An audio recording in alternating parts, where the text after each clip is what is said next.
Hello class, my name is Allison Wyatt and today I'm going to be talking to you about childhood obesity.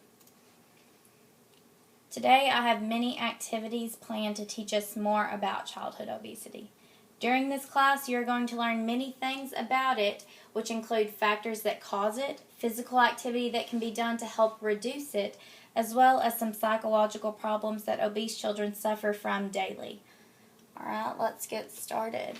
First, I want to ask you a question. What do you believe that obesity is? Is there a difference between being obese or just being overweight?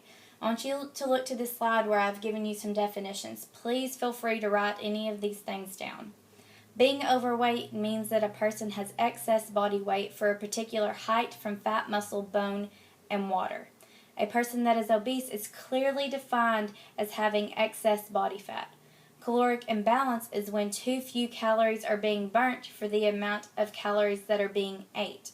This is a result of obesity and overweight. Now I'm going to show you some statistics. Some of these may surprise you and some of them may not. During this time, I encourage you to take some notes that you will refer to later within the class. Only 2% of children in the United States eat healthy. This means that there are 98% that are eating junk foods that lack any nutritional value or any substance. This number needs to change. Obesity in kids is mainly caused by lack of exercise. Studies have proven that watching television leads to obesity. Yet, all of us watch television every single day and we keep allowing it to be done. During the year of 2008, more than 1/3 of children in the United States were overweight or obese. Here are a couple more facts and statistics that I want to show you. Since the year of 1980, which is just over 30 years ago, obesity rates have almost tripled in children. The next one can be summed up pretty easily. If you're an overweight child, you are more than likely going to be an overweight adult. That's just how it is. Being overweight or obese increases a child's risk to develop some medical and physiological conditions. There are 3 main factors that play a role in childhood obesity. They are genetics, behavior, and family environment. In my opinion, I believe that family environment is the biggest contributing factor because kids are doing what their parents are doing. If their parents are going out to eat for every meal, they're going out to eat for every meal. If their parents are sitting on the couch watching TV, they are more than likely sitting on the couch watching TV or playing a video game. We need to get our kids out into the community and doing something active instead of just sitting down all the time. Next, I've given you an illustration of some of the complications that obese children suffer from.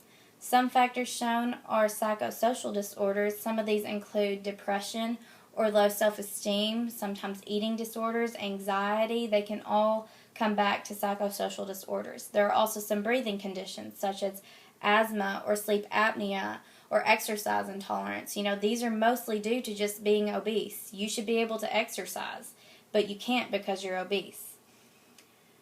Next is cardiovascular diseases. This is a huge one. This can include hypertension, heart disease, or chronic inflammation. This picture is going to be available as a handout for everyone when you leave class. I would like for you to take a few copies with you and share these complications with your family and friends so maybe that we can help spread the word about childhood obesity and try to stop it. Now I would like for us to do a group discussion. I will divide the classroom into groups using the numbering off technique. During this group discussion, there will be a handout given to each group with some examples of the topics and ideas that I want these groups to talk about. For example, why is obesity growing so quickly in the United States? What are the main contributing factors? Is there anything that we can do to help? What can we do to change these high rates? These are just some examples of topics I hope the groups will cover while they are talking amongst themselves. Any notes that were taken from the short lecture before are definitely allowed to be used during this time. My intentions for this small group activity is for my audience to gain more knowledge about childhood obesity, as well as brainstorm about any ideas that they may personally have that could help reduce the high rates.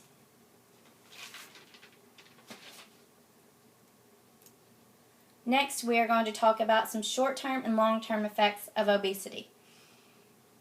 First, we will discuss the short-term effects. Some of these include depression, breathing problems, low self-esteem, as well as high blood pressure. All of the short-term effects can turn into long-term effects if the proper help is not found. Think about children ages 5 and 6. These are kindergarten-age children. They don't deserve to be suffering from this. They don't deserve to have to be worrying about this. This is why we need to make a change in our community and help get the word out about childhood obesity and how it is so easy to be avoidable. Next, we're going to discuss the long-term effects of being obese as a child. Illustrated on this slide, you can clearly see diabetes, sleep apnea, cancer, high blood pressure, and heart disease. These are very serious health conditions that can all be avoided if the right measures are taken. I want it to be known that all of these risk factors do lead to death if the appropriate help is not gotten. So we need to be sure that we get the word out there about childhood obesity. As I stated earlier in the statistics, lack of exercise is the main cause of childhood obesity. That being said, now we're going to go on to our second activity, which is going to be a lot of fun. I would like everyone to stand up. I'm now going to teach you some different things that account for physical activity as well as fun and games. During this time, I will get a show of hands of who wants to volunteer to help me demonstrate some exercises and games that I came up with.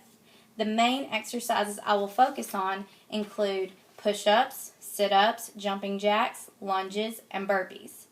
I picked these because they are also cardiovascular workouts, so they're going to get the heart beating pretty fast. Once this activity is completed, I will hand out a booklet of some games and exercises. This will be a resource for them to go back to remember these exercises that I taught them. They will be able to take these home with them. Included inside is pictures and instructions and directions for all the children's games and activities that I've taught them.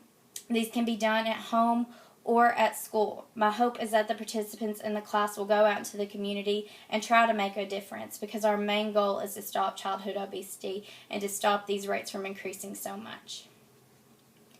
My next slide is my multiple intelligences slide, which just refers to all my slides and what they include. And there's my resources.